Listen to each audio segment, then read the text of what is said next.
어제 한국전력과 한국수력 원자력 등 에너지 관련 16개 공공기관에 대한 국정감사가 나주 혁신도시에서 열렸습니다.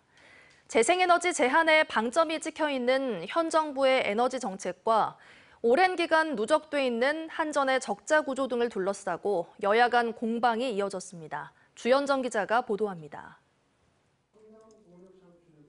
전기가 필요 이상으로 넘치게 생산되고 있다는 이유로 향후 7년간 태양광과 같은 재생에너지 신규 발전 허가를 제한하는 방식으로 전력망을 관리하겠다는 현 정부의 개통포화 해소 대책. 한전 등 에너지 공기업을 상대로 한 국정감사장에서 여야가 적절성 공방을 벌였습니다. 국민의힘은 문재인 정부의 준비되지 않은 탈원전 정책이 자초한 규제라고 주장했고, 지난 5년 문재인 정부 때 태양광 설치비 최대 90%까지 대출했었죠. 그래서 결국은 한전의 부실을 초래했습니다.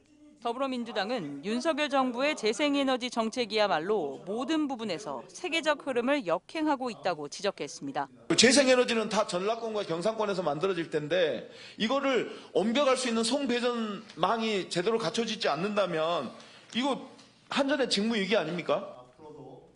누적 부채 200조를 넘긴 한전의 적자 문제를 놓고는 여야를 막론하고 질타가 쏟아졌습니다.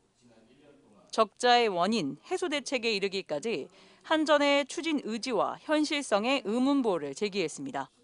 한전은 산업부에서 알아서 하겠지, 정부에서 알아서 하겠지, 정부는 국회가 어떤 데 하겠지 이러고 있는 것 같아요.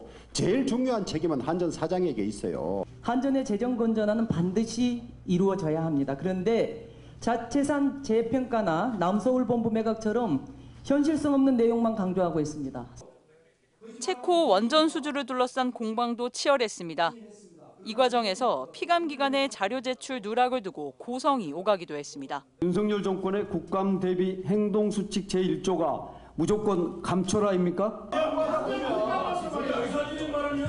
2년 만에 열린 현장 국감에서는 또 영광 한빛원전 1, 2호기처럼 설계 수명이 끝난 원자력 발전소의 수명 연장 여부는 지역민 동의가 선행되어야 한다는 지적과 함께 누적 적자에 허덕이는 한전이 한전에너지공대에 연구 재정 지원을 하는 것이 맞냐는 주장도 제기됐습니다. 한편 국정감사가 열린 한전 주변에서는 도서지역 발전소 전력 노동자들의 직접 고용과 한수원 근로자들의 국가개혁법 준수 여부 등을 촉구하는 집회 등이 연달아 열렸습니다. MBC 뉴스 주현정입니다. 언제 어디서나 내 손 안의 뉴스. 광주 MBC 뉴스 유튜브 구독으로 함께하세요.